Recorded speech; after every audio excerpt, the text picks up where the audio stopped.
Why don't we kick it off with a nice little quote on a tea bag, Calm it down. Let's go.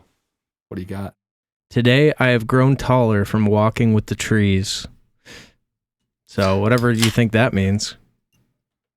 Cheers to that. Cheers to that. I feel like with these, there's only ever like 4 different ones. Just kind of get recycled through, What's the wildest fortune cookie you've ever got? Oh, dude, I love the ones that are misspelled horribly or like the grammar makes no sense. Those are the best. I've only ever looked at my lucky numbers and bought a lottery ticket. Really? I've never read the other side. Did you? Did you ever win? No, never. Dang. Yeah. God, I had one the other day. It was freaking awesome. It was like, I love the ones that are like rhetorical, or like, they're just like, if you work hard, you may be successful or something like that. It's like the most basic advice you could possibly imagine. I do enjoy those though. I'm always out to lunch with coworkers and there's always one about friends and then everybody's like, "Aw, hey, yeah, it's real." Yeah. So funny. Time with friends, much needed. Yes. Yeah. Something like that. I feel like I've got a really specific one before, but I can't remember. I can't remember what it was. But that's how you know it's good. I taped one to my wall once. It was like, it said, "You're going to have a really cool musical experience soon." And for some reason, I was like 12. I was like, all right. I taped it to my wall because to me at that time, that was like, that would be huge. Because I'm sitting here playing guitar in my room for 9 hours a day. I don't have any musical experiences. Then you won the talent show after that, right? I did win some talent shows in my day. But no, what it was is one of my uncles had like a party. And he's like, "Bring the guitar and we'll have a big jam sesh." It was one of my step uncles. And then there was like 10 guys there with like Gibsons. And I was like, oh my God. And we just had a massive jam session. I was like 12. And I was just ripping like little blues solos. And it was fun. So I was like, hey, now if you ever get a fortune cookie and you really want it to come true, tape it to your wall. It might happen. Tape it to your wall and buy a guitar. You will have a bus compressor soon. Yeah. You're like, hey, that's oddly specific, but I love what that. What if it said like Farlight will be on Shutter? That'd be awesome. Anyways. That's what literally someone asked me like, where can I watch Farlight? And I was like, it'll probably be on Shutter. Yeah, you can probably I literally said that. Dude, why not? Little manifesting, Because it probably will. Why not? Why don't we just rip into the movie of the week? Kick things off, Okay. I knew this question was coming and I still just absolutely went blank right now. Can I say what I'm most excited for? Yeah. I haven't seen that it counts. yet, but so I've been waiting to watch, and it's a TV show, Andor season 2, until it's all out. Never heard of it. And Andor season, it's a Star Wars. It's a Star Wars one. Andor season 1 is some of the best Star Wars content I've ever seen. And I was just absolutely gripped every episode. And so I've waited now, because you can only do one streaming platform at a time with the prices these days. And so I've waited to cancel my HBO subscription to get Disney Plus again and watch the whole season of Andor season 2. And I've heard good things so far, so I'm excited for it. A lot of people have said that, yeah. Do you ever do the free trials where you just get you want to watch something really specific? You just find ways to get free trials. Dude, it's great. I did one for Stars. Oh, that's a movie I watched recently. Ministry of Ungentlemanly Warfare. Oh, I had fun with it. It's a popcorn movie. Yeah. I enjoyed it. Ellen Richardson, Henry Cavill. Was it good? Ritchie directed it. Oh, yes. Okay. You had to think about that. In a critical sense, maybe not, but it was fun. It was a good time. And Guy Ritchie is one of my favorite directors. He just has such a distinct visual editing, pacing style, and I love it. Nice. Yeah. Well, I got to say first, I just finished the Breaking Bad again for the 7th time last night. Dude, it just, the ending, man, I don't know. It just hits me so hard every time. I don't know if you've seen it, Josh? Oh, yeah. Okay. Good. Yeah, just crazy, dude. It's such a friggin' journey. But movie-wise, Final Destination Bloodlines was mine. I saw that in the theaters a couple days ago. Not a soul in the theater, but I love those movies. Really? So, yeah. Yep. And dude, yeah, it was awesome. it was good. It was I don't know if you guys haven't seen them, right? No. So I've seen one. There was a tire that flew off like a NASCAR. yeah. And it hit someone. Yep. That actually happened in real life too. The classic, the trees falling off the back of the truck. Oh, dude, the truck had a couple cameos in this new one. They basically took everything good about the old ones and made it into a movie. So I really enjoyed it. If you're a fan of those movies, you'll like this for sure. Yeah. So. Yeah. Let's see. What did I watch? I was watching. There was like another docuseries on Making a Murderer. It was literally a documentary about the documentary. Nice. Flipped perspective from a different perspective than what the Making a Murderer like filmmakers did. They did kind of like, they definitely like painted sort of a narrative of their own in some sense on the Making a Murderer documentary. And this was just a documentary like countering that. So that's been good. I've been watching that. I think it's just called Convicting a Murderer. But and then I've also read some other books on it that are like, I don't know, it's a really compelling documentary, the original one from Netflix. So I was like, I don't know, I just get obsessed with a story and I want to learn everything about the story and unpack it from different perspectives. But I'm trying to think if I've seen a movie since. I'm just watching disc golf coverage. Nice. Hey, which is so esoteric. No one watches disc golf but me. The personalities in disc golf are fun though. I used to, like, whenever I get on a YouTube rabbit trail, I'll go down the disc golf. Yeah, Josh is a pretty good disc golfer. No, I'm a terrible disc golfer. That's all lies. No, we played last summer. You're into pickleball, right? Pickleball is huge for me. Yeah. That's fun. Disc golfing is fun. Dustin's like pro with a million discs. I have like 4. I can't even throw them fast enough, but I'll just huck them, you know? Yeah, you can huck one though. Yeah. You can huck one pretty good. For sure. No need to do that. Are you guys ever, just because Dustin was saying, do you guys ever, you watch a movie and then you're like, I need to know more, so you read the book? Or you just have you ever gotten into like a book series based off of a movie versus reading the book first and then getting into the movie? No, dude. I rarely ever read. Yeah. I'd rather just... Because they do that with... Yeah, like not have to do the mental work. It is probably like better in some ways because your imagination builds it, but... Well, I guess when I say read, I mean Audible. I don't read books that much. Yeah. But yeah. Nope. They do it with Star Wars a lot, right? Books. Yeah. And then Lord of the Rings, but Tolkien actually wrote a lot of the books. Well, there's just so much more... Like, I just... like, the one I did it for the reverse way was I watched Silo on Apple TV. And then I was like, I need to know the rest of this story. And so I read the series, or I listened to the series. And it's just like...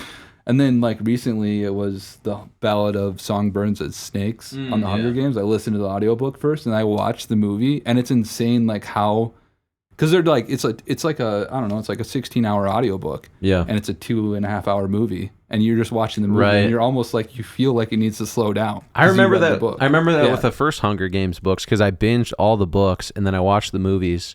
But because I had seen the movie trailer of Hunger Games before I read the books... It was nice because I was using the actors in the movie in my head when I was reading the books. So when I watched the movie, it was kind of crazy. I was like, oh my gosh, they're like the same people I was imagining. And it was weird. That is cool. Yeah, you don't have to come up with a mental picture. Did you see Snow White? No. The new one? No. There's so much controversy surrounding it. It's hard to tell if it's like actually a bad movie or if people are just panning because they don't like... They CGI'd the dwarves, right? Yeah, they did. Yeah. Which is, to me, it's kind of weird because it's like there's plenty of like small actors that would like probably love to do that. I don't know. Did they do that because it was like offensive to people or something? I don't know. I think they thought it would be offensive, and then isn't it more like offensive to not cast people like that? Like, right. That's the territory. But that's what people were saying is they were like, hey, I would have wanted to play it. Like, actually, Peter Dinklage, didn't he say like what the hell? Or I don't remember. Yeah. No, I think Peter Dinklage was against it. Oh, he was against doing the dwarves. Yeah, other people were for it. But either way, this is funny because not gonna watch it. I know you watched The Studio, right, Braden? On Apple TV. Yeah. They had an episode about this. Really? Yeah, I remember. Not the same thing, but they had an episode about like trying not to offend people and then offending people in the process. Because it's like no matter what you do, people are offended. Yeah, it was funny. No matter what. Yeah.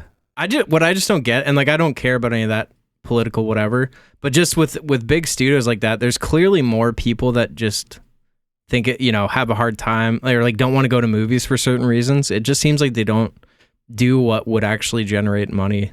I mean, apparently Disney's going to start making like the older cartoon style again, which I read somewhere. Oh, really? Which I think would be great. Like the VHS, like apparently, Lion King like style, that sort of thing. I feel like that's what Disney kind of was, I loved those. Yeah, I mean that's some of their best films, and it's like the live action versions. I just don't understand. Like, I mean, I saw the Lion King, like the live action. I guess you call it live action. It's literally animation. It's literally like CGI. But I don't know. You just can't beat like the illustrated version. Nah, the live action one. I saw that in a drive-in. It was like I just didn't really. Really? Yeah, I loved the old cartoon, but I think it was just too like modern, too trying to be modern. Too sharp and crisp, and it looks so realistic, and it did look insanely realistic. I'm sure Mufasa was even better, but I'm not gonna see it. I mean, I'm not saying it's subjectively bad. It's all subjective, but yeah, there's a lot of horror movies coming out soon. It's kind of weird that summer is like horror movie time. It's interesting. At least that's what it seems like. It's like The Conjuring. What's the Bring Her Back? What like Talk to Me guys did. Final Destination, Clown in a Cornfield. There's a bunch of random ones coming out. Oh, I also saw they're making It for HBO. Oh, dude, I was going to talk about that. Yeah, I saw the trailer today. Yeah. Dude, like I was telling Dustin this, like anytime I see that town, like because I spent so much time there, it's just so cool, man. So cool. That's a real town, Darby? Yeah, that's where. Well, it's called Port Hope. That's where they shoot it. But that's where my dad lives at. So I just spent a lot of time there. So it's always just cool to see like such a massive production. Like it's like, I used to have coffee there. Like I used to walk down that street. Like it's just awesome. Have you seen the new It movies? No, I don't watch horror movies. Okay, but I wanted to say this because this is like, so Josh, I'm writing a period film right now. This is like maybe 2027 projected, whatever. But a lot of the references like Nosferatu, The Witch, but I honestly am telling you, like it's not like, I wouldn't even say it's scary. Like it's scary, but in like there's so much good aspects of it. It's like Stranger Things kind of feel. Yeah. Okay. You've seen Stranger Things. Yeah, I've seen Stranger Things. Yeah. I may have mentioned the Stranger Things crept up on me though. I felt like the first season was like low level. Oh yeah. And then like by the end of season 4, it's like demonic possession, and I'm like, dark. well, I'm hooked on the story, so I got to stay. But Right. It's terrified me. Yeah. But no, I told Dustin I'm gonna watch Nosferatu. I want to see it because visually it looks absolutely stunning. Yeah. But we're gonna watch it mid-morning probably. I didn't find it that scary. Like it didn't feel like as much as like a horror. Well, it was a horror, but it was more just like a I didn't find it scary film. either. Yeah. Yeah. It's a storybook style, so like it's almost like they frame everything like you're flipping through a storybook. Yeah. So everything is the aspect ratio to just like all the composition is he wanted it to feel like, okay, I'm flipping through a book, like a fairy tale. So everything is composed like it's just a lot of like 35 millimeter shots. Interesting. Just mediums, like a lot of mediums. Not a lot of like close ups. Not a lot of like background compression shit. Like pretty standard, like the Godfather style. I think they did all that on like a 40 millimeter lens or something. Well, I saw similar to that. I saw a breakdown where they're talking about how it's all one shot, but Robert Eggers just moves the actors closer or further away from the camera to create close-ups and medium shots and wide shots, and that's such a cool. Interesting, yeah. Yeah. Interesting. Well, speaking of that, I wanted to ask you, Josh, just talking about like filming Farlight stuff. What's like been your biggest like personal takeaway from all the stuff we've done, or like thing that you've learned? Like if you have something, I don't know how much you reflect on all that, but I may have asked you before, but probably not on the pod. Yeah. What do you mean by biggest takeaway? I don't know. Like, has your perspective changed on filmmaking, or like, have you learned something that like really stuck with you, or I don't know. Yeah. You realize like you just dislike us a lot more than before, probably. No, I think biggest takeaway is just like, and we've talked about it as a group behind the scenes of like how many different shots it takes to make a conversation look interesting. Yeah. And how we're always trying to add more shots in. But other than that, I think my biggest learn has been just the scale. Like I've never, like we're working on such large spaces that it's most of, everything I've done before this is like music videos and tight spaces or like natural light. And so I think the biggest learn for me is just like how to navigate large spaces that we're filming. But other than that, yeah, it's the dialogue scenes. Just like, where's the shot that's going to make the scene better? Where's the shot that's going to make this more interesting? Yeah, and it's still hard to figure out what exactly that is, too. Yeah. I don't know. And we're still there. We're still in that learning process. Yeah. Yeah, like some movies and shows, it's just like a straight back and forth, but then some have like 10 different angles. I don't know. Yeah, it's interesting. Yeah. Breaking Bad does a lot of coverage with dialogue. Yeah. I feel like. Yep. Yeah. Which I love. I love just like, I don't know where the camera's going. I just feel like I'm immersed in it. It's only like when stuff's really intense do they kind of just stick to the same back and forth for a little bit. But it seems like there's so much coverage and just weird. Yeah. Like there's like multiple wides, Yeah. No, I totally agree. I think like you appreciate, because like specifically we're talking about reflecting on it, right? It's like, so that's what every time I'm watching a show, I'm like, what is the coverage on this dialogue shot? Right. And I'd say I notice a lot more. Yeah. Where it is truly just back and forth. Like, oh, really? It's just cut back, cut, reaction shot, back. I notice a lot now is that, and it's obviously always been a thing, but I just didn't know. But like when the conversation gets more intense, they do just get closer, which I think is awesome. Yeah. Like it starts kind of wider, and then as it goes on, it just punches in and punches in, which I feel like we did a bit of that in the last one. So definitely. Yep. You guys should watch Kin, the show that Baz was in. It's on like UK Netflix. Dude, it's so good. The composition is so interesting. I love it. I enjoyed it heavily. Still haven't seen it. I forgot. I'm on. Do you guys even support our Irish friend? Yes, our Irish counterpart. My Netflix subscription rotation is coming around again in 3 months. So that's a good. Yeah, good Josh strategy.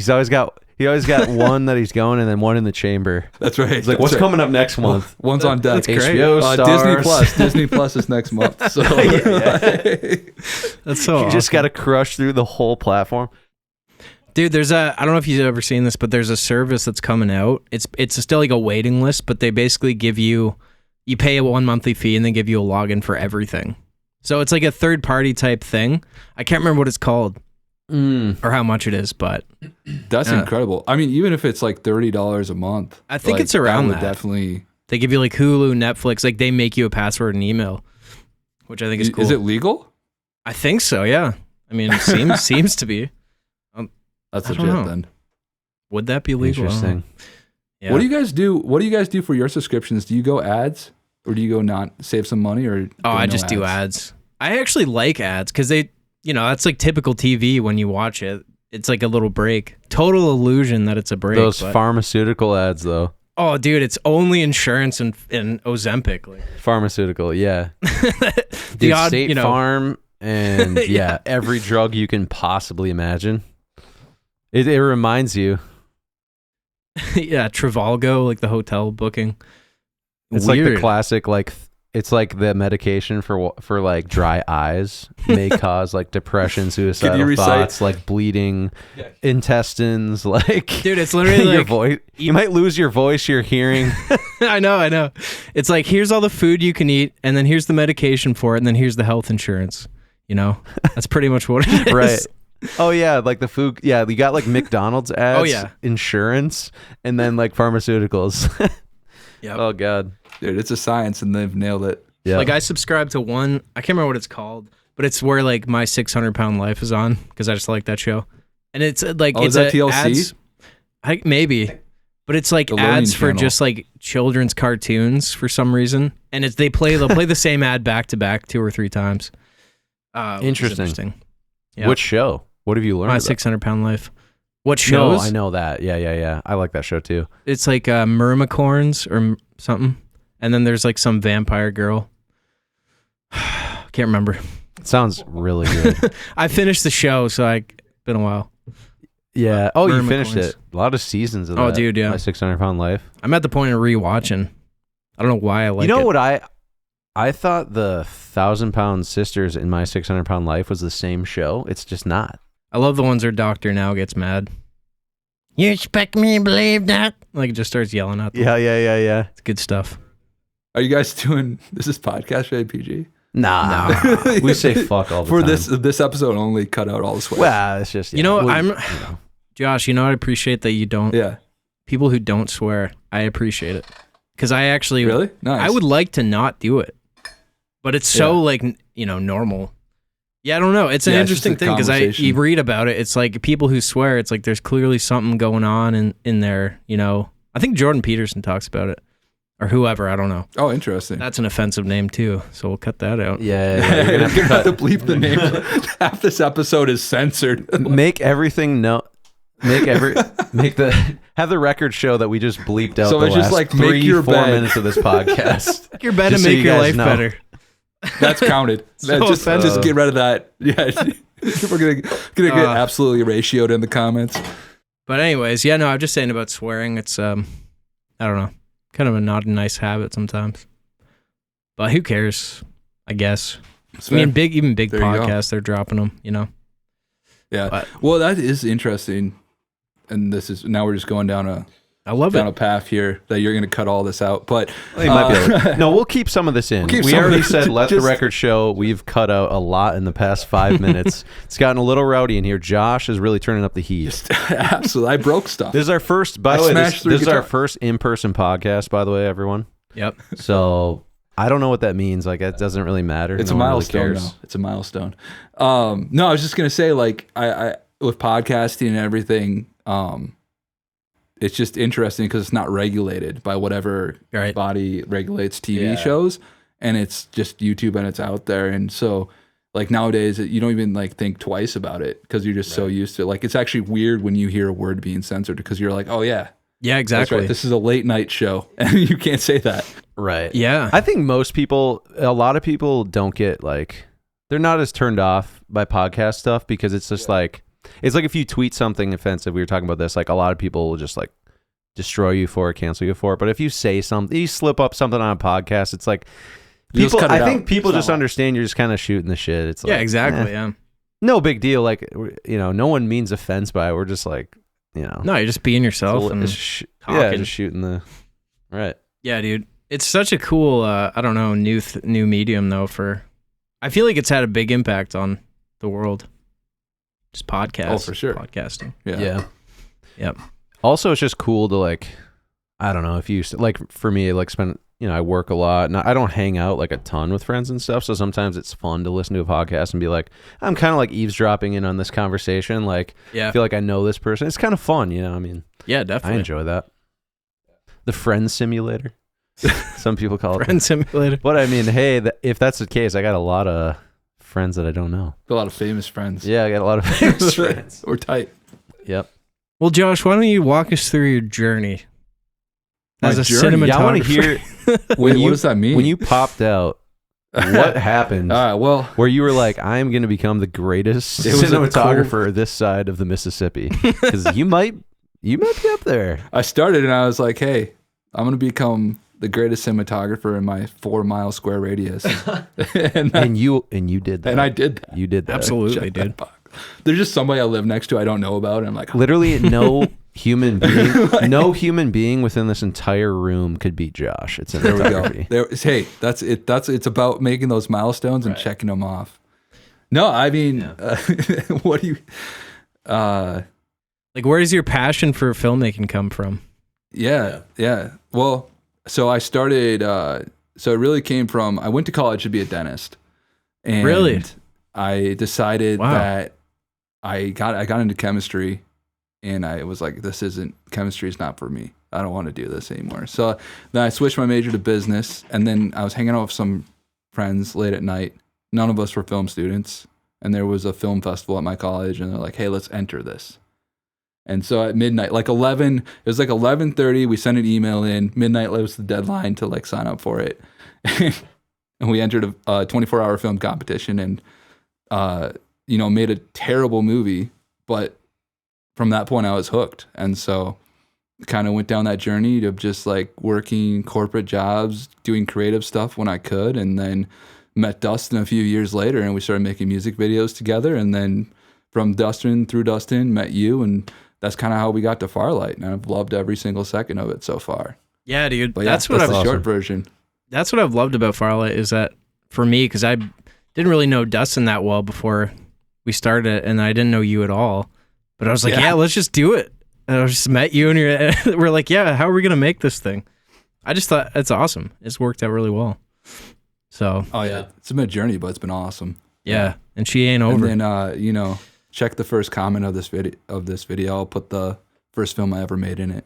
Yeah, nice. I'm not going to do that. Nice. Shameless plug now.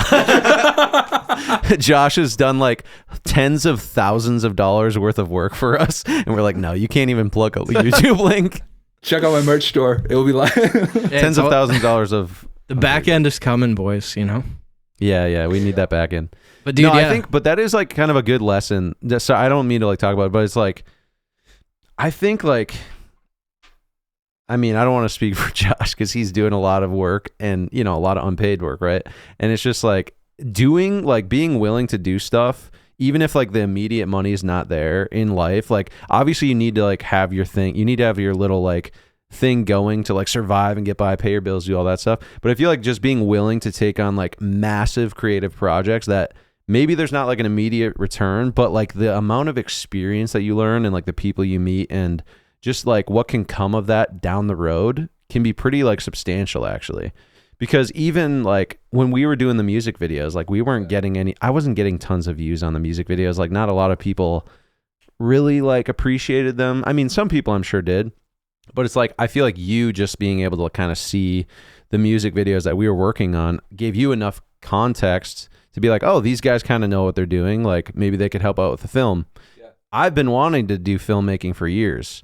So find like us kind of connecting over that, like that would have never happened if it weren't for the music videos. Yeah, exactly. In a sense. Yeah. So it's like kind of crazy how it's like, you can do these, you never know what the payoff's going to be down the road. And like that, that analogy is going to keep going as we continue with Farlight. It's just kind of like a micro example of like, sometimes it's just good to go hard and you don't need some instant gratification from it. Just for the, just doing it for the art and for the experience, I think can be really cool. Yeah. And leads to some cool stuff. Yeah.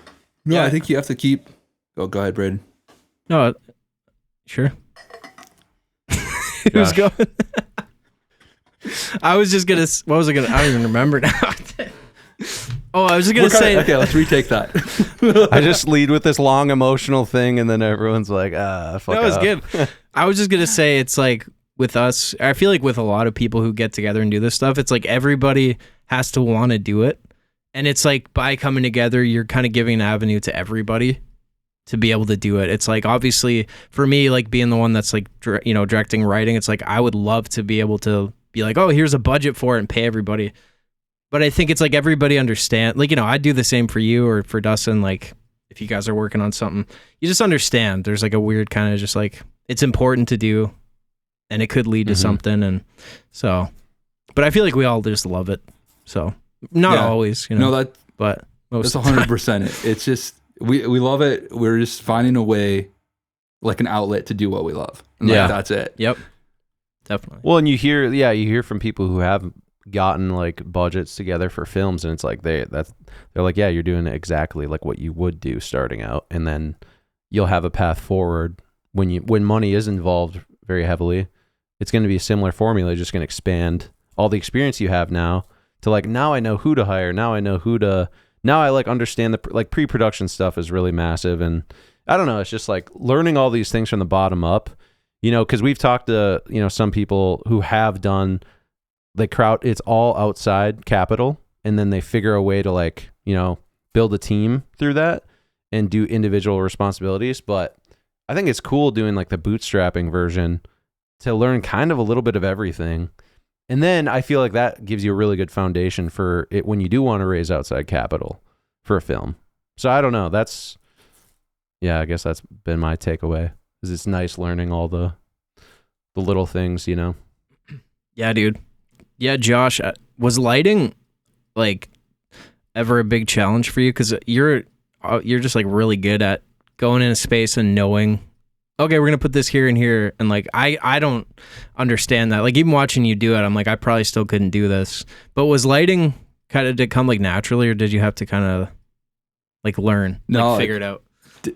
Definitely a challenge, and honestly still is a challenge. But yeah, no, I feel like just I've been doing this for so many X amount of years now, and there's tips I pick up along the way, and just like looking at the references you provide has been a huge part. Like references have been a huge part, right, of just figuring things out. Mm-hmm. But there is like a formula. Like people talk about, like there's just a formula to lighting, and once you can crack it, you've got it. And I wouldn't say I've cracked it, but I've like gone far enough. I've gone far enough that I can start to see that they're right, and I'm not just like looking at them and they're like, "Oh, what are you talking about, a formula?" Like that doesn't make sense. Dude, but it's funny because no, it's still a progress. It's still a work in progress. Oh, I was just gonna say you're very aware of the lighting as well, like where you're like I like this look, like I know that this looks lit, but that's just the way it is. But like you have to like even understanding what that even means is like huge, because you're doing it the best you can, knowing it's gonna look lit based on like resources, the set design, the space, just like even little stuff like that. Because obviously, like Hollywood DP is like it seems like the whole goal in most productions, not every production, is like, how do we make this look not lit, but it is everything is lit, and like like when something is. I just think knowing stuff like that, like knowing how good your motivation is working. And all of those things, which are really complicated in certain spaces, like obviously some spaces you're just like, how in the hell is this going to look good? But I feel like Josh does it every time. Like he does, it's way like beyond my, like every time we get into a space, I'm just like, all right, how is Josh going to do this? And I'm like, okay, how's this going to work? And then like, it's always totally different. Yeah. And then it's just funny because sometimes like, I don't know. It's crazy that it's cool to watch someone though that like really understands something you don't know. Well, I was gonna say I love working with you guys too, because you guys I'm always like, we're probably there. And then you're like, no, I hate this. And then we keep going, we keep tweaking, right? And I feel like that pushes me, and that's And then it gets there, and that's what I want, though. You know what I mean? Like, because that's gonna help me grow. And it's been great to have you guys just be like, this sucks. Let's try something else. The funniest thing you ever told me is I was telling Josh how a lot of filmmakers compliment like Josh's like lighting cinematography. He's like, man, it looks so good. And then Josh, he just looks at me. He's like, well, yeah, that's what happens when you spend 4 hours lighting one scene. It's so true. And you have when it's 2 a.m. and I'm like, we're gonna be out of here by 3, boys. And then it's like we get out of there at 6 a.m. Oh yeah. Yeah, you just gotta trick your brain. Most people are on. Yeah. Yeah, dude. No, that is like one of the biggest things I get when I show it. It's like, oh, this lighting is sick. It's a awesome. Massive thing. But yeah, it's always tough to be in that situation. Because I'm sure, Dustin, you've gotten there with your music video. So like, it's not ever personal, but it's just like, when it hits the thing that you're feeling. And it sucks so much when you spend so much time and then you have to be the one to be like, it's not right. Because everyone just wants to do it, you know? It's always just hard. I mean, when you feel so bad. On the stage. Yeah, the stage. That one night on the stage, literally Braden was like, no, it's not right yet. It's literally 6 a.m. and we're just like, it's night one. It was night one of the production. So like we had hour 5 more days happening in front of this. I think it was hour 20 and you were just like, it's not quite right. But look, I agreed. But I was like, I don't think you're wrong. Yeah. It was just 6 a.m. and we had no brain power. That's what it was. I think what happened didn't we run out of fog and we had to call it because we ran out of fog. And then we came back the next day and we did it in like, it didn't take that long. It was like an hour immediately after that. But it was hard, man. That scene, I just remember I was like, I felt like one of the most important scenes. So I was like, because some scenes I'm like, okay, I could keep being like, oh, we need to change it. But sometimes you're just like, okay, this is good, you know? But that was tough, dude. It's hard when you start getting kind of frustrated too. And you're like, I remember you were just like, let's just not do it tonight. We'll just do it tomorrow. And I was like, yeah, that's the best idea. Yeah. Yeah. Yeah. But yeah, no, I mean, like, that's in some sense, that's all we have though, is like we have time to make these scenes, right? Like we may not have the biggest budget and we may not have the biggest crew, but if we have time, that's our resource and we should use it 100%. Yeah. And that goes for a lot of people who don't have resources, is you either have time or money, really. And it's like, if you have money, you can squeeze down the time, but if you have time, like, use it, So yeah, that's what we did. We're pretty good with using the time, I feel like. Just stuff we comes run up. out of time a lot too, but yeah. Well, it's like sometimes you just don't know like how hard it's going to be to set something up. But I feel like I've gotten better at like not underestimating so much now. I feel like that probably just comes naturally. You're like, no, this is going to take like 10 hours. We should have got that close up of your feet coming out on stage, and I was like, it's so important. And you're like, all you guys are like, nah, it's not even important at all. And then after the edit, you're like, yeah, we really should have got that. And I was like, I knew, but because of but the thing is because we do run out of time, and we're just exhausted, and we're like, dude, it's hour 16, and now you want like 2 more shots that probably aren't important, but then they always end up kind of being important, and you're like, ugh. I guess sometimes you just got to make the call. I remember all the extra people I think were showing up, so we were like, we got to do this. But yeah, that's something that's new for us, is how many people, like there was like 18 people there extra, and so that's when you don't have time, right? You got to be more on schedule, right? If you're got like a bunch of people waiting on you. It keeps you sharper though too, I feel like. Your discipline immediately increases. Not like we don't already have good discipline on set and like we're efficient, but you're definitely in the zone when there's people, and there's like the schedule is not only like set, it's like a hard set, Yeah. I feel like that's. Did you? The jet was a sad moment though. The jet was a sad moment. We had the jet scheduled, and then because someone needed to take off. Someone who actually owned the jet was like, we actually need to leave. So like the pilot's like, yeah, sorry guys, and we're like, no, but we made it work. We had an alternate plan, but that was one of those moments that was like, it was so tough because the weather was coming in, and we were like, oh my gosh, like how are we gonna get this in time? And then it just didn't work. And it was like, you kind of feel that devastation, but then you immediately have to adapt. I know Baz talked a lot about that. Like adapting immediately, The funny thing is, I was like actually stoked when that happened because I preferred the other thing we did. And I was thinking that as we were doing it, I was like, the other thing would be so much better and fit the story better. So when they kind of had to go, I was like, okay, sweet. Like weirdly. Yeah. Really? Yeah. You manifested that. A little bit, yeah. It happens. There was going to be more limitations too, because we couldn't show the tail number, and like it would have been weird for framing on some of the shots. True.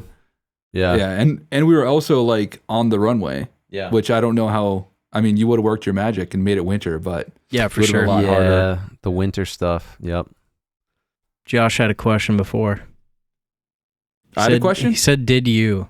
Oh, that's all you got out. Yes. Give me a second. If you can remember. Oh yeah. Did you feel like when we shot the theater scene and we had all those extras there?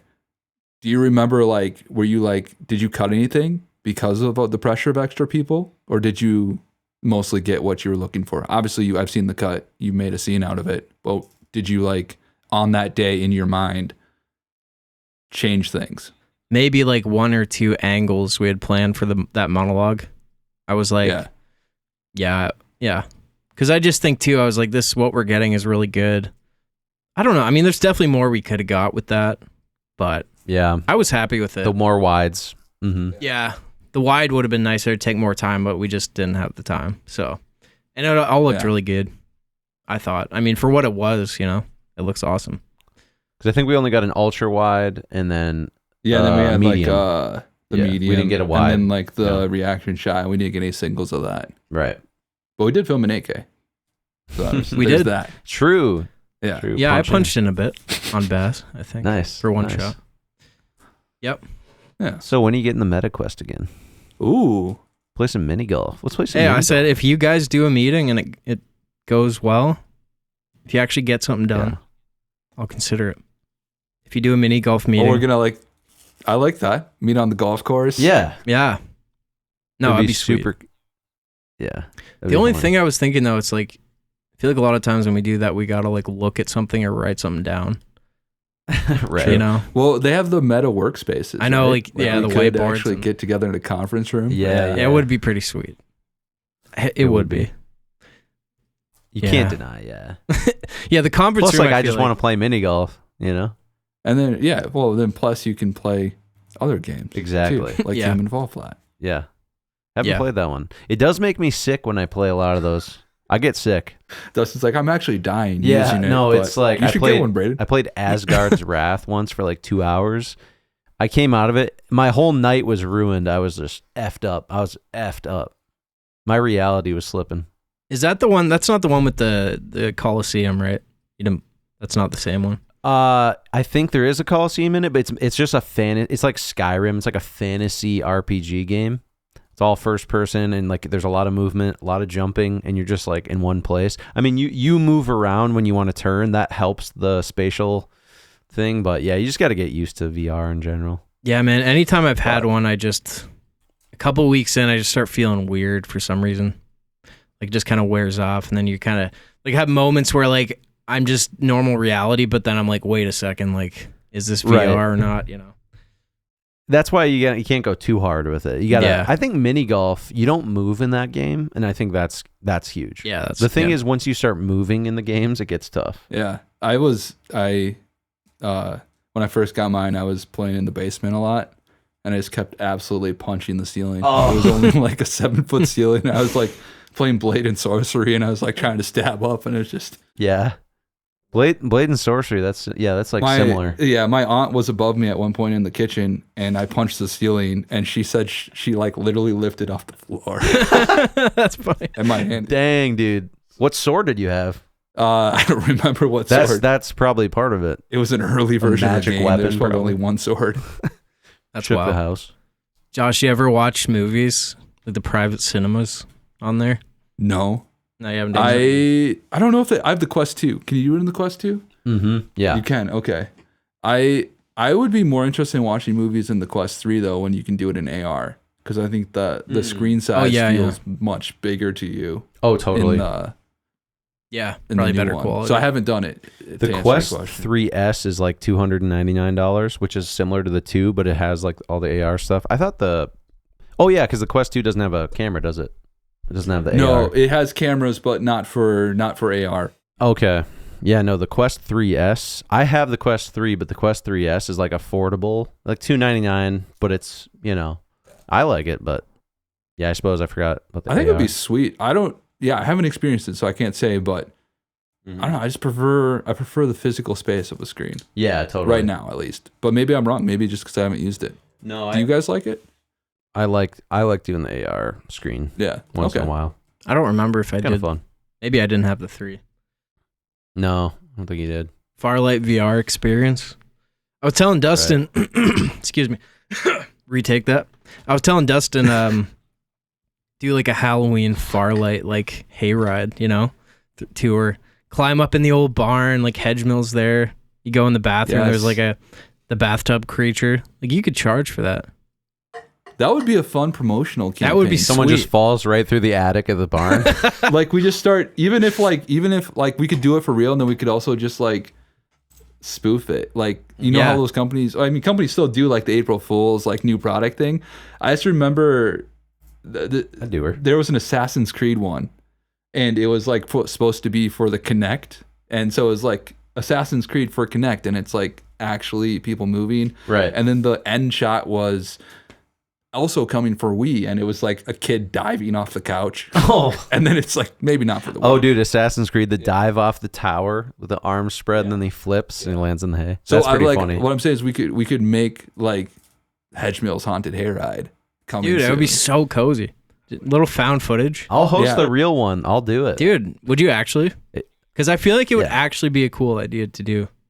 I mean, it just probably if people showed up. People would fucking show up for sure. I feel like people love those. For sure. Totally. I mean, it might just be people that don't know what Farlight is, but then we hand them like a little flyer, Yeah. It's really just going to be a cart with a jankety horse on it. And then, just an old horse of one of Josh's or mine. But we'll do like the looping things. So like one scene you walk in the living room and Ethan's just on the couch like talking to himself, and it just like restarts, Yeah. Oh, that'd be fun. That would be cool too. Yeah, that's like. Wait, are we talking about a VR experience? No, I'm talking about experience? a real thing. Okay, yeah, but either way, yeah, totally. There used to be like around Christmas time, some towns would do like you'd walk through Harry Potter or something, and it would just be little scenelets, like you're describing. That's cool. Be cool. Probably something for after the movie's out though. Hedge Mills Haunted Hayride. But I just feel like that could be actually genuinely, if the movie does decent, something that do every year, make some money, whoever hosts it. I don't know. I mean, just for the content. You could just do it for the content too, to like put on socials. Yeah. I've been obsessed with the idea for a couple weeks, so we'll see what happens. Yeah, man. Braden's over here like, I just had this idea, like, but he's actually has the whole plans. I started mapping it out. Yeah. I don't know. It'd be fun. He's got the LLC opened already. Yeah. Well, that's just the Farlight LLC, probably. Yeah. Have Baz come up. Yeah. Do a couple lines. I mean, the hayloft we filmed in might not be safe for the public. No, that's what I was saying. Someone might pop right through the old floorboards. Dude, I remember doing that scene, and I just remember, like, I'm so concerned for everybody right now. I just stopped thinking about it after a while. Yeah. You can't think about it. No. You're better off not, because, if that's it. I think you tested the floorboards. You kind of went around, though, didn't you? I was looking underneath the barn, looking up to see if there was any rot. Yeah. There was some rot, but we weren't going by it, so. You should have your name in the credits as safety advisor. Yeah. Totally. Everything. Well, we all deserve about 10 credits. Yeah. Of different tasks in the film. Dude, that's something I've thought about. Like, how are we going to do the credits? Because it'd probably be like pretty short and just repetitive. But I don't know. Oh, yeah. I don't know how to do it. Dude, just literally do like one name for like 5 or 6 roles. I know. Just do that. The credits are longer than the movie. We'll have all of the like the actual names for what we did, or we'll have all of like the the positions in the credits, but it's just like 20 will be for each person. Well, it's kind of cool though, because then people are like, oh shit, they did everything. Probably kind of cool. What is the film festival happening right now in like overseas? Cannes? Oh, is the Canis or whatever? Isn't it Cannes? Yeah, Cannes. It's Cannes. See, I can't. That's why we're cutting that part, because I can't pronounce it. All right. Anyway, let's retake that one. Hey, you guys. No. I'm leaving all that in. Seriously. Keep. Cannes. Go. Action. Yeah, you guys been following. Wait, sorry, Josh. Festival? I need to adjust the. I need to adjust the phrase. Let's cut. Hey, never mind. We're not talking about this anymore. No, seriously. Do you need to adjust the mic? No, I don't. I was just making a joke. This one. Pump some more haze and then take it again. Yeah. All right. Well, we should have pumped some haze. Totally fun. Dude, you know what's one thing about filmmaking they don't tell you is like you're just going to die by the time you're like 50 from like haze, less lung than 50 poisoning. Probably 45 if you're lucky. Because we just breathe haze all day, every day. I asked Baz, I was like, because he was just like, I could see he was like huffing like a little bit. I was like, sorry, dude. Got an inhaler. I was like, do you have to deal with this on every film set? And he's like, yeah, pretty much. And I'm like, dang. You think it's actually toxic? Because it always says like non-toxic. It's probably like vaping like 10 million vapes an hour. Like if we were in a well-ventilated It's just area. like every single breath is a vape hit of like some mysterious liquid that's in the air. Right. I don't know. There's got to be, it can't be the best, because we're not, like, I'm sure it's not toxic in a ventilated area, but we're never in a ventilated area. Yeah. Dude, the theater, remember the one night, it was just like, you couldn't even see. The entire theater room was just filled with fog. Yeah. You got to do incredible. Now the bug fogger fluid. That's another story. That may be toxic. Now Dustin's DIY device. So that, my DIY fogger. But I will say it is just mineral oil, which is just a laxative normally. Yeah, but so we're breathing in laxatives the whole set. But the backstory to that is before Dustin had a brand new one that had never been used before. He used his. Yeah, he used one that had been used before with insecticide. Insecticide was inside of it before. But I cleaned the carriage out. He cleaned it. Yeah. I cleaned it. I remember you were like wearing a mask, Josh, and you were just like every time we threw it on, you were just like, just let me know when it's ready. Nervous. He's in a Fallout gas mask. Yeah, I'm trying to survive, you guys. I want to make it to 46. God, so funny. Oh, dude, those scenes were hard too because the inconsistency of the fog outside. Go between the dialogue. Run across the screen. Those scenes didn't even make the movie. I'm not sure. Yeah. Because there's a new edit. I don't know about it yet. Of which one? It's pretty funny. Hedgemo? Did those fog scenes make it? Oh, buddy. Yeah, there's fog. Oh. In the woods? In the woods? Yeah. I just shortened it. Oh, yeah, not like the walking. Like no. Yeah. Yeah, because there was a couple scenes that were so foggy and then a couple that weren't. And I was like, dang, I know. Just like a pool of fog just moving through the woods. Yeah. Well, that's the problem. We need more of those. I'm just going to, I think I'm going to buy, yeah. Okay. So no. He's like, I'm going to buy two more more of those. Borrowed. They're kind of expensive, but the propane, the flamethrower, dude. Oh my God. I can't use that one anymore. I have to buy a new one. Do we have any behind the scenes photos of that happening where it turns into a flamethrower? You weren't on this shoot, Braden, but it was a music video. Two music video shoots turned into flamethrowers. Check out the comments below for that picture, guys. What did you do? Like, you just turn it off immediately? You just hold it till the flames stop. I just hear a scream and I'm someone on set's like, and then they come running back and I'm like, oh, what happened? And you hear about it and you're like, yeah, that happens. It's all right. Sure, I told you about it. And then Dustin's always like, oh, hey, it won't happen again. Just go over there and get more fuck. I need to say that to get the shot. You know what you should do? I do need to say that to get the shot. Is rig up like 30 of them in the forest, all connected, and you hit a button and I'm saying. They just all go up. That's what I'm saying. That'd be smart. We need for more. Sure. Pyrotechnics. Yeah, Dude. it's so hard to get fog outside. It's better when it's like blue hour and the wind is calm. Yeah. But it's tough.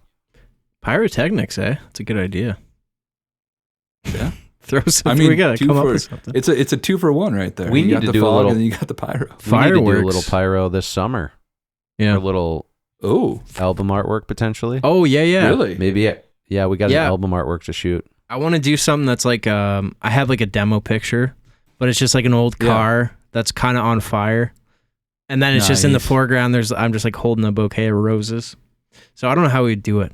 Fire could be CG, but yeah, at least want to do the distant photo. fire as like a practical layer. Yeah, you could do that.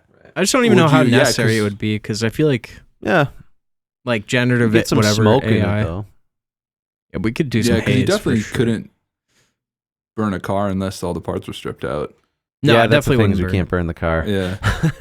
No. I think we do a little fire on the outside of it. Yeah. Not close to the car, but just a little close. So we get a little reference. Yeah, you could do like you could just get like a table like to the same height as the hood and then like burn something on that. I don't know. We may not it may not be necessary for the fire. I've done my own like, overlay fire. It's just a photo. Yeah. So that's part of it. Yeah, exactly. You have burned a lot of things for real though. I have burned a lot of things for real. We burned that piano. Yeah, that's cool. And then we burned a giant thing for the Magic music video, like a pig crate or something. I don't know what it was. And then what other stuff? And then Fate, we had a massive fire torches. for Fate. Yeah, there's a lot of fire. Tiki torches. Yeah, we're very fire experienced. Next up, it's a car. We're doing it for real. Yes. We're moving up. It'll be a house. Yeah. Just and I burned something for Homesick. I had like the concrete fire. You did. Yeah. So that was a great. I love that video. Love that lighting in the bedroom. So sick. That was I think that was one of I would say that's one of the best. Well, for sure, best music video lit scenes you've ever done. I do like that one. Yeah. Yeah, man. Yeah. That was so good. Such a cool look. Yeah, I really enjoyed it. It was referenced from that Euphoria scene. Yeah. The Euphoria scene where we watched the behind the scenes for something in Euphoria, and the gaffer was just like, yeah, I just took an 18K and I blasted it through the window. And that's the only light for the scene. Just need an 18K. Yeah, and we didn't have an 18K, so we had like 6 lights. Only cost $1,000 a day to rent, probably. Yeah, it's crazy how powerful your lights need to be for everything. Yeah. It's just nuts. Yeah, especially stuff going through the window. Yeah, did we have a 600D on the last one? I don't think we did. No, not the last one. Thankfully. Yeah, because we didn't do anything. Yeah, we didn't have to do anything outside, which helped us. Yeah. We had a lot of small lights, though. What did you just get? 500? I got a 500 from Nanlite. So that's pretty close, right? Yeah. Like, could you use that for moonlight stuff or no? Definitely cool. Could. Yep. Yeah. I remember going to those raffles with you, Josh, and I just kept crushing it. Yes. just crushing the raffles. The raffles at NAB. Yeah. Yep. Yeah, we didn't talk about this, but yeah. I crushed them. I forgot to talk about it. If it was a competition, I mean, it's not really a competition, but so I won two raffles back to back. That's insane. This conference is massive, by the way. Yeah, the conference, like thousands of people are there. It's the biggest broadcast filmmaking conference usually, or one of the biggest. And yeah, Dustin and I went this year. And I'd gone last year. I told him, I was like, your odds of winning raffles are so good. Like, it will be a $5,000 laptop. Yeah. 40 people will show up to win it. That's the thing. Only 40 people. And everything I said was true, except for I didn't win anything this year. And Dustin won 2 raffles from the same booth. And he picked a slot at Treasure Island for me. I did. Absolutely won $100 right off of Yeah. it. Royal something? I don't remember. You picked it. I did, but it stood out in the crowd. I said, Josh, I'm going to rock one. When I come back, my slot better be picked out. There should be a ray of sunshine coming down and you just like holding it like this. Yeah, I was like, that's and the he one. did. And I went straight there and I put in $20, $50. I don't remember. I think it was 20. $20. 20, yeah. Cashed out 100. Unreal. Almost paid for his trip with his prizes. It's crazy. Yeah. $50 gift card from Indiegogo, or no, Indie Pro. Yeah. And then $100 V-mount battery. We were actually trying to win the jib, the crane. I know, yeah. You were texting me about it the whole prize. I was texting him. I was like, dude, I'm winning this jib. I know. Like, literally, I will win this jib. They had an open box one for a pretty good price. Oh, yeah. You're saying. Should have snagged her. What do you think about that? Support, like, the Alexa. I know we've talked about it. Open box. No, using the jib. Jibby. Like, how much difference would it make for what we're doing next? Fred Jibbingston. I mean, it would definitely, like, we can fake most of it with a drone outside. Yeah. But for the indoor stuff, it would make a huge difference. Yeah, it'd be large. If you want the shot. But you're talking about like, what we go back to our budget, right? Well, I'm just thinking, like, what can you not large, do? We have to set it up. Right. I thought you meant it would be large, as in, like, that would be huge. Like, that'd be awesome. Like, it'd be large. It would also be But large. it would be large inside. Yeah, no, I was just wondering, like, because obviously you can do the left and right with the dolly. So it's really just, what is it, for up and down, or what is it? It's got the up and down. If you want to do, like, the straight down shots of, like, we've done a few of those where, like, I think you have to hold, I always make Dustin hold the camera and he straddles you, Braden. As we're doing okay. Like, yeah, so you can do that the too. upward. Those are hard shots. You could do that easily. Is it easier to move than a dolly? Like, if you are doing, like, a follow, or no, is it kind of the same? It's the same. I think they're both pretty easy, but you're only getting, like, you can put a robotic head on it and then you'll get some, like, panning, as well as the tilt. But yeah, you're mostly going to get your vertical up and down movement. I think you can do, like, little handheld, almost like, not handheld, but like Steadicam-esque shots, holding it, like the mini jibs they have. You can mount it and you can kind of, like, there's some that have, like, some handheld and push in. But you can do push-ins, right? Yeah, you can't do a push-in. That would be a techno crane, I think. I could be wrong. Maybe it's just a pan, but there's, like, a mini jib that has, like, some arm. It's not a techno crane, but I think it has, like, a little bit of forward movement with handheld. It's like it may be the Pro-Am mini jib. We'll have to talk. We'll have to look it it up. Yeah, we're gonna have to figure out some camera movement. But gear. no, I think it would add. But it's a special piece of gear, right? So then it's like, do we want to budget for it, renting it or buying it? Mm-hmm. And then how many shots are we going to use it for? Yeah, exactly. And those shots are going to look cool, but is it worth the cost of time and money for it? So. Right.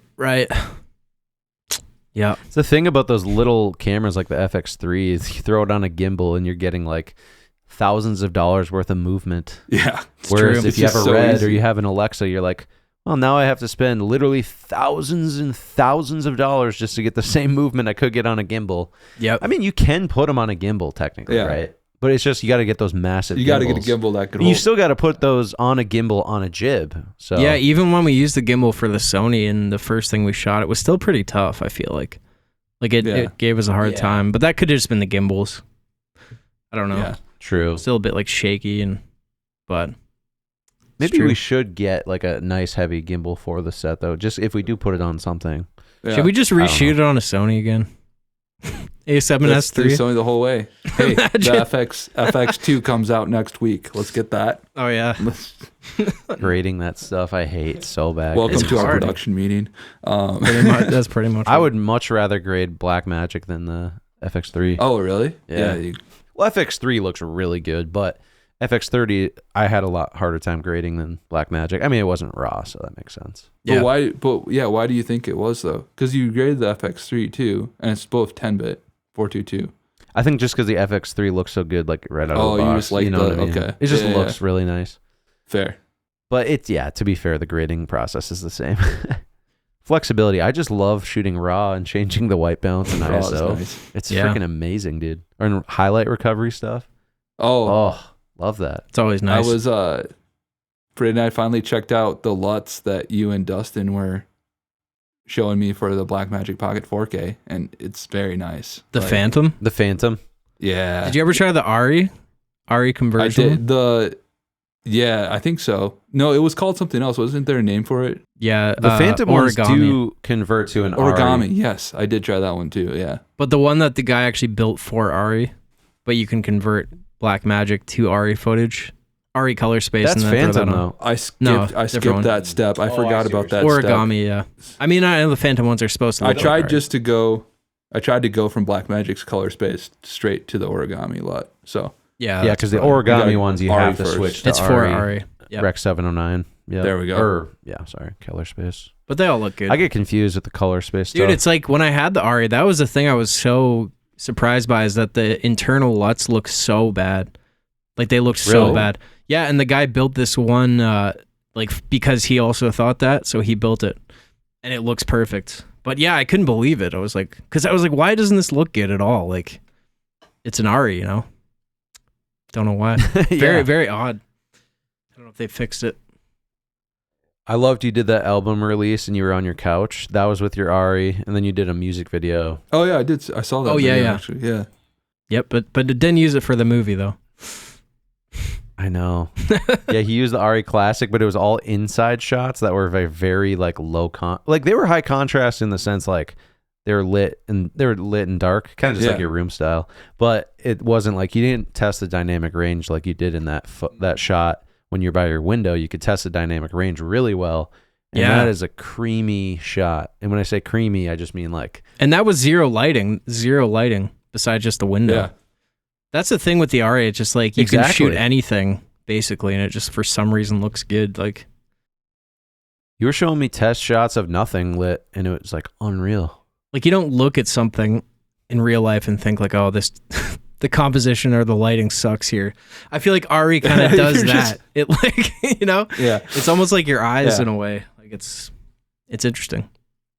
That's Dynamic cool. How do you feel? So do you feel like color grading, because you've done the Blackmagic, Sony obviously, and ARRI, is it easier to grade it to where you want it to be on ARRI? It's hard to remember. Or how do you feel? I feel like with ARRI, what I remember is all I had to really do was offset wheel. That was really all I was doing. Red, I feel like, is like some of the best for grading, but ARRI, I feel like you didn't need to do as much, at least for what I did. I mean, I wasn't doing anything crazy. Yeah. But I think you didn't push a creative look, I don't think. No. I feel like ARRI was probably the best though. But I'd have to kind of compare. It's been a while. Yeah, he was showing me stuff on his phone that was like, he was like, yeah, I'm just sitting on my couch in this. And it wasn't even that thing that you there's posted. And I was like, I stopped him. I was like, what is that, dude? What is that? And he's like, oh, that was the ARRI. And I was like, yeah, no shit, because I saw it and I freaked out. I was like, that looks like a movie and you're just in your living room. I have like a big, the big tripod I have with the wheels. I just use that as a dolly, and I was like doing like a little dolly thing. I was like, damn, dude, yeah. We'll use it. Awesome. She's coming. That's sick. I'm excited. Looking forward to it. There's nothing like it. Yeah, I'm just interested how we do in low light, but I feel like for our next film, we probably won't need to worry too much. As much low light stuff, Have you guys teased the next film yet? Yeah, we talked about it. Talked about it on the podcast. Nice. We've read the script on the podcast. Oh, you did? Okay, sick. No, we That's didn't. awesome. We didn't do that. We didn't Oh. do that. We just give away the whole thing's out there. Actually, we mocked it up and did a little act out. Josh is gonna. I'm very like excited for you to react to my script for the period film because it's wild. Are we gonna do the same thing, like a live read through? Yeah, we should. Should totally do that. You guys are gonna be like, ooh, the production on this is gonna be very awkward potentially, but it's good. It's really good. It's gonna be an amazing film. It is a little, she's I don't know what the right word is, but it's it's wild. It's just really like that's the teaser. The emotion of it is just gonna be so raw. It's gonna be so, I don't know. I'm really excited for it, but that's like a few years down the road. I dig it. But I gotta flesh out the script, and then you guys I'll do a read through.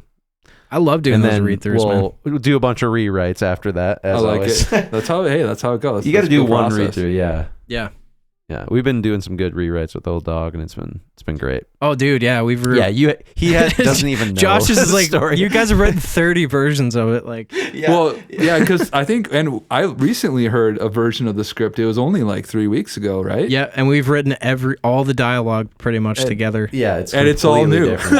But what we did was like we did it in real time together. Like, okay, like how do we feel when we're saying this? And it's just become so much better. So that's cool. That's a cool process. We're basically done. I mean, just at the tail end, I feel like.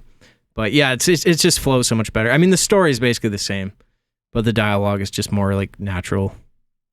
So for the most part, yeah. I like it. Sorry, I've sent you so many. I'm just like, hey, here's the final one. You're good. Oh, never mind.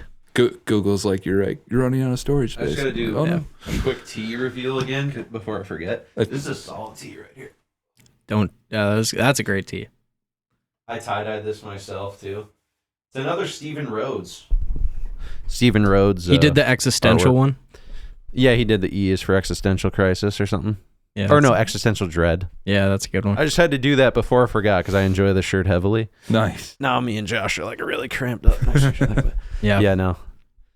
But yeah, I'm excited for Old Dog. I think it'll be fun. Yeah. Not to change the subject entirely. No, I like it. I like the t-shirt plug too. It's just how my mind works. Actually, I got to plug the old Anxious Ghost real quick because it'll be out. Hey, there we go. Anxious Ghost Apparel. AnxiousGhost.com. Wear your feelings. Be you every day. No, I got a big new drop. New graphic tees, new hoodies, new sweaters, new beanies, new snapbacks, necklaces, and emo essentials blank basics. Check it out. AnxiousGhost.com. Been working my wick off for the last 2 weeks, dude. I've been up to like freaking 6, like working on the website, like editing photos. I'm excited for it. So, dude, let's go. Is that live right now? Or it'll be live by when this comes out. Yeah, Thursday. That's incredible. I love the emo basics idea. I'm excited to see what that looks like. Thanks, man. I told him I'm selling out the shop before he even dude opens her. Yeah, man. Nice. I guess my approach was like, it's kind of I don't know, maybe specific, but like I had one tee that I would always buy from H&M. Like I love this tee. It fits. I wore it for like a decade. So I was like, if people like how a hoodie fits or something, sometimes you just want a blank one. So I was like, just give that option, tees, flannel, stuff like that. I see that everywhere nowadays. Like the blank, just like a comfy shirt or whatever. That's what I was picturing. Yeah, that's awesome. Yeah. I love that. Why not? And you switch your hoodies, right? I stuck with the one that I use. I don't want to give it away. No, because the other one was like, you just fucked us. No, I'm joking. The other one was just the price difference wasn't worth it, and I was also like, people clearly like this one, so the price. The prices can be wild. Yeah, you got to. Yeah, I got a new summer drop coming, but pretty excited. I don't know. I feel like this is gonna be a crazy merch summer. I want to hear your ad read now. Big merch summer. Drawn to the sky. Listen, wear, feel. I'm blanking. That's incredible. That's incredible. Listen and wear. We should make shirts that play music on them, like little MP3s. It's just like a Chinese electron. Dude, I've seen those. I love those ones, dude. The little lights. It's like a fader. Dude, imagine that. That would be like install lights on it, like a little button. Wearable headphones. Or no, like, well, built-in headphones in the hood.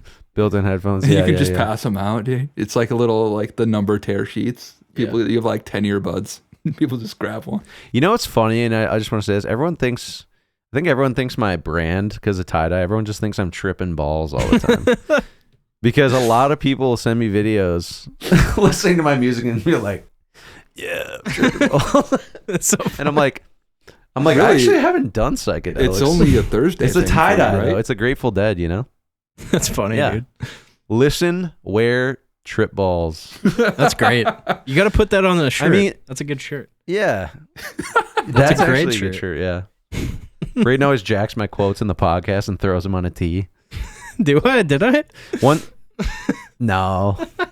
I like to. He's got his classic slogan is "Stay cozy," and then I start saying. I don't start saying "Stay cozy," but I start saying "cozy" so much. That he almost like can't say cozy because I like outshine it. So I kind of like jack it. I just replaced it with greasy. That. So that works fine. Well, that's what I was about to say. There's there's a word for everything we film together. Dude, we need to start like Stay Greasy apparel. Greasy is the word. Oh my God. That's okay. We are absolutely making a hoodie or a tee of Stay Greasy. 100%. I love that. Like in a nice, like kind of cursive font. Yes. Oh, that's great, dude. Stay Greasy. Well, that's going in the shop. You can use it for anything. 100%. Like, dude, it's like you get into a place and like, the camera breaks. You're like, oh, that's greasy. But then you get the best lighting ever. And you're like, oh, that's greasy, dude. You know?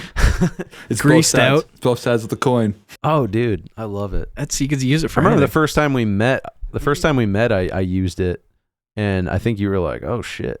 I know you're a grease mate. A grease mate. No, I say it all. I've said it for so long now. Every post you make about the movie has to be like hashtag Stay Greasy at this point. Well, there was a scene in Hedgemill where literally there was like a part of a tractor that just said grease on it, and we got an epic B-roll of it. And I think did you put it in? Yeah, I don't remember. She's in there. Absolutely. And then we had to offload the memory because that filled it up. Like what is it? Just a huge thing that just says grease down the side, like in big letters. Yeah, it's perfect. And it looks greased too. It looks That's awesome. The funniest part. What is the thing that looks like the word? It's like there's a word for that, but I can't remember it. Stay greasy. I love that. Yeah. No, it's going to the shop for sure. Yeah, that's awesome. Yeah. Is that the podcast title this time? I like Joshisms too, though. Josh has got some good ones. Josh will be out of here by midnight. Kloster. I love that. We need to make one of those shirts. I know. I was gonna make you a shirt. I just didn't know if like that would be like offensive. Or if I don't care. He loves it because he knows it's true. It's true. I wildly am optimistic when it comes to time of things. I know. But hey, one of these days we'll be out of here by midnight. Yeah. You guys won't believe it. I think that happened one time, maybe. I think it was like one of the nights we had a 12-hour day. And motel we were like, 12 thing. hours? Are you kidding me? That's it. Oh yeah, the motel thing was short. Yeah, 12 hours, and we were just like, I cannot believe this only took 12 hours today.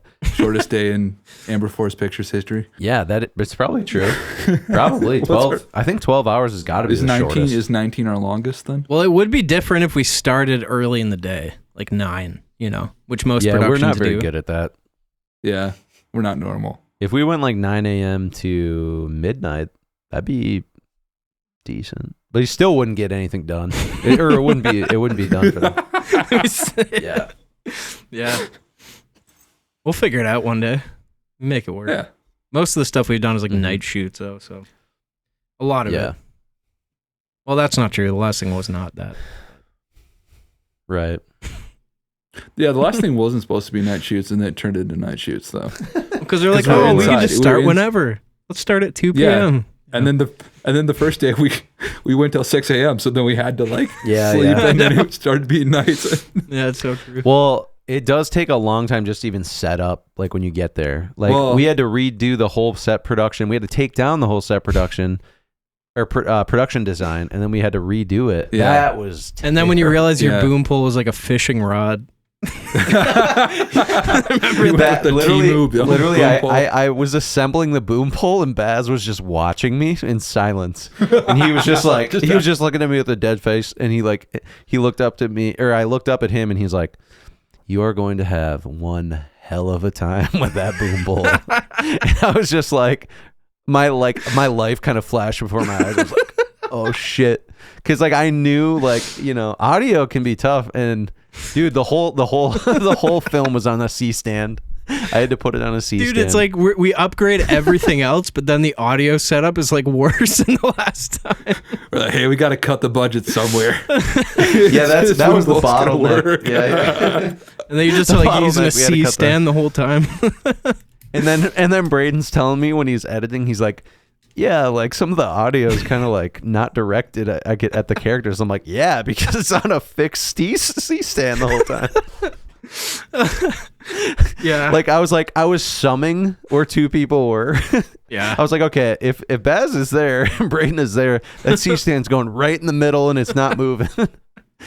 I couldn't swivel. I could not swivel.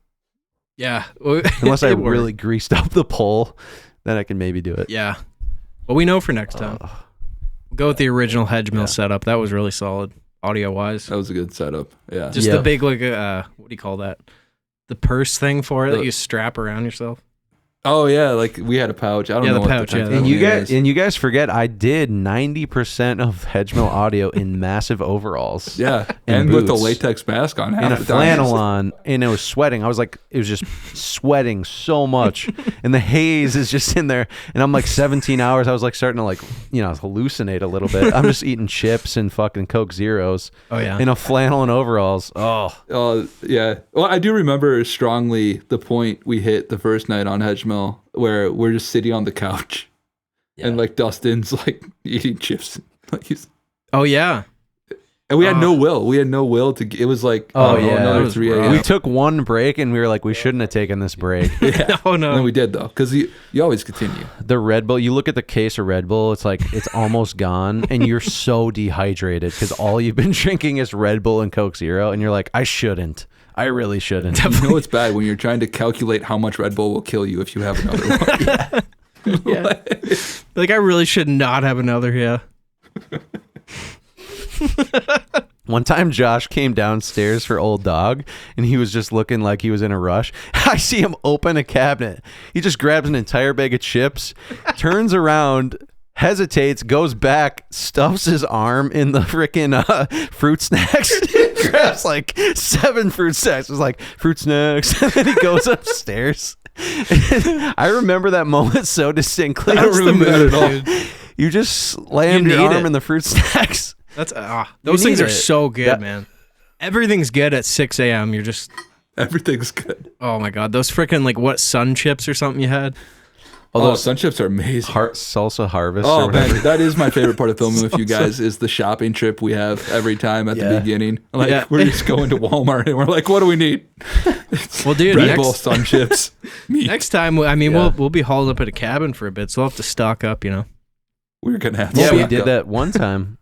We were cooking every day at 4 a.m. Me and Braden were like, I was like microwaving potatoes. It's like burning a steak, potatoes in the oven. Oh yeah, microwave. And then we were like, we should leave all these dirty dishes here because it would look more realistic. And you did, Ethan. And that cabin smelled the whole week. Oh, it was horrible. It was a pure grease fest. It was a good time. I was telling him the last day I was in tighty whities and a wife beater, filming him while he's in a dog cage, and I was getting like cramps and he was cramping up because he was in the dog cage, and it was like the very last day. Maybe I've told this story too many times, but it always needs repeating every once in a while. And Josh is mid 2-hour drive to go to work immediately.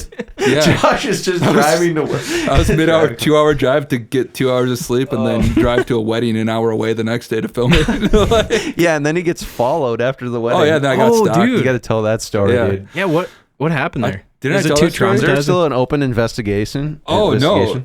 What? Say that again. I was like, is there like an open investigation? You can't talk about it? Or no, it's confidential. No, I just pulled, it was like the very last day. Yeah. After you had done so much work. Yeah. You filmed an entire wedding. Yeah, I went and did 10 hours at a wedding, an hour and a half away from where I live. Then I drove back that night and it was like 11:30 at night. And I don't know, I must have annoyed somebody because I was following them and then they like stopped all of a sudden, like they're going to turn into a driveway.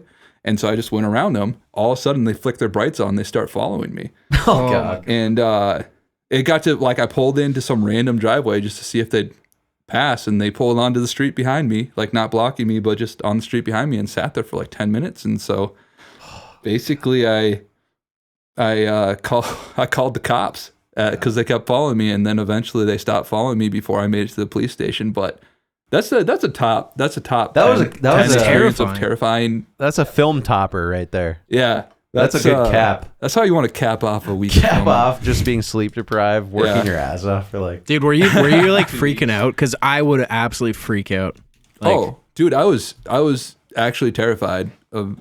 Oh, did my mic still going? Okay, no, yeah. I was actually terrified, and the next day, like literally the next day, I went and bought pepper spray because I was like, I have nothing. Like I have no way to defend myself. I didn't take Taekwondo as a child. Just a weakling, like I'd be doomed. Yeah. And then but luckily I had family living nearby, and I literally stayed the night with them because I didn't want to. I was like, please let me stay with you. But no, yeah, for sure, top 10 terrifying moments of my life thus far. Being followed at like 11:30 at night. Dude, so sleep deprived too. Yeah. That happened one time when I was driving with my my grandmother. It was like nighttime, winter. She was following somebody. Yeah. And I think she honked a couple times. I was like, just don't do that. But then they slammed on their brakes and stopped. And they started backing up like toward the car. Oh. And I was like, oh God, nothing happened. I can't remember. But just, dude, it's like you never know with people in driving. Like they're just insane. People are crazy out there. Yeah. Yeah, you cannot risk it. Like road rage is not worth it at all. Dude, when I was a kid, when I was really young, I like just kind of learned what like flipping someone off meant. And I was driving to McDonald's with my mom. And I flipped off some guy in a truck beside us because I thought it was funny. Dude, he like, it was full of road rage, like following us, honking, like driving up, yelling. Really? Yeah, I was like, I'll never do that again. How old were you? I was young, dude. Like, I don't know, 10. Oh. 10, 11, something like that. Oh, dude, that would scare the hell out of me. I just felt, and also like, if you're a 10-year-old, like, were you mean mugging him? Or like, how could he get that mad at a 10-year-old? I don't know, like, dude. That's crazy. Yeah, it was wild. When I was that age, I was with my friend out in the country. We were at our step grandparents' house, and he was at my place actually, one of my step cousins. We were out on the road, or no, it was at his grandma and grandparents' house. I can't remember. Whatever. We were shining little red lasers at passing cars.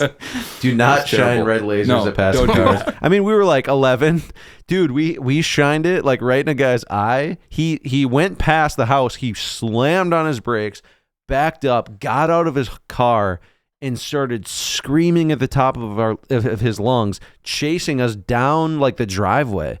And I was so terrified, dude. Like I was just like shocked. I mean, we were young kids, but terrible idea. He's like, you could have fucking blinded me. I could have hit something. There was like there was no one out there. It's in the middle of nowhere. But so those scary. lasers, can't mess with them. Yeah, be nice to move on to a nice lighthearted, positive vibe. Yeah. Little comedy. Then Josh can actually watch the final edit. Yeah, I can't watch it alone. Did you guys. see the sizzle reel? Yeah. Last showing? Okay. Yeah. I think Braden sent it to me. It was good. Yeah, that turned out sick. Yeah. Maybe post that at some point.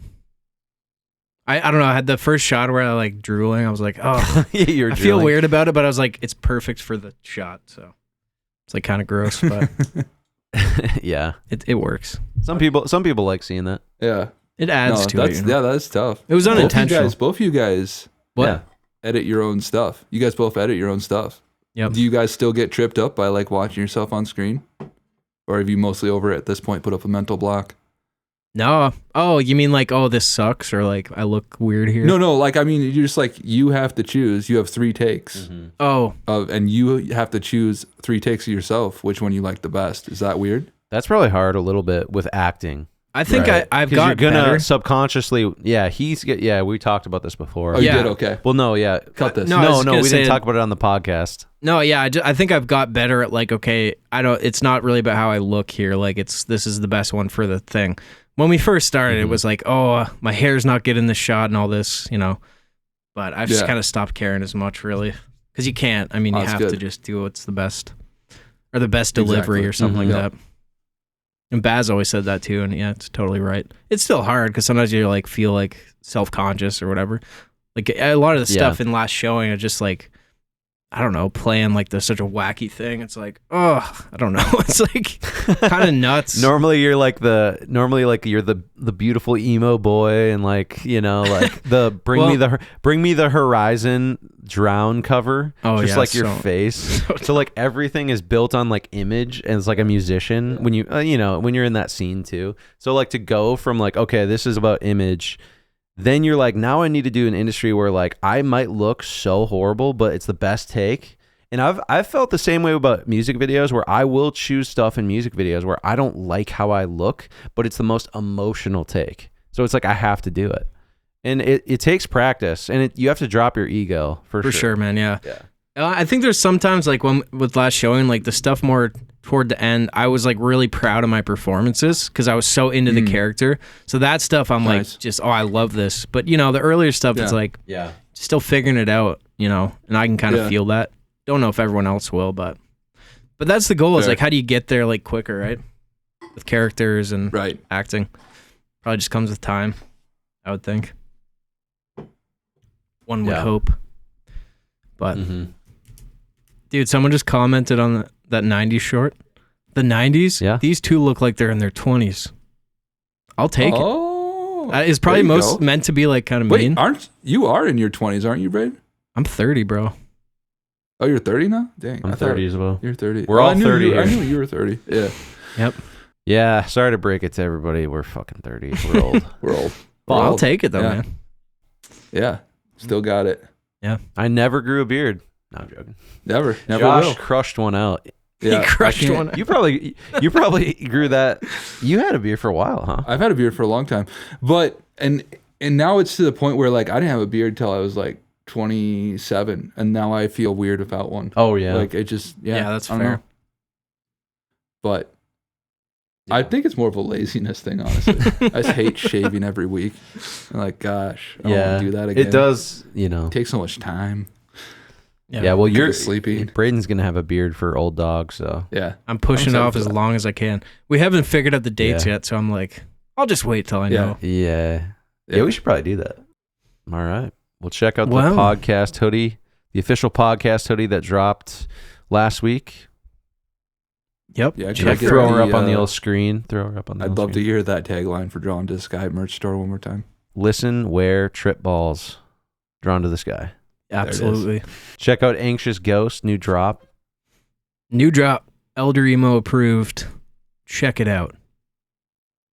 Get 5% off your first order by joining our text list. Thank you. Nice. Yep. Is the text list a real thing? Yeah. That's awesome. She is. Yeah. The Ghost Crew. I got my text today.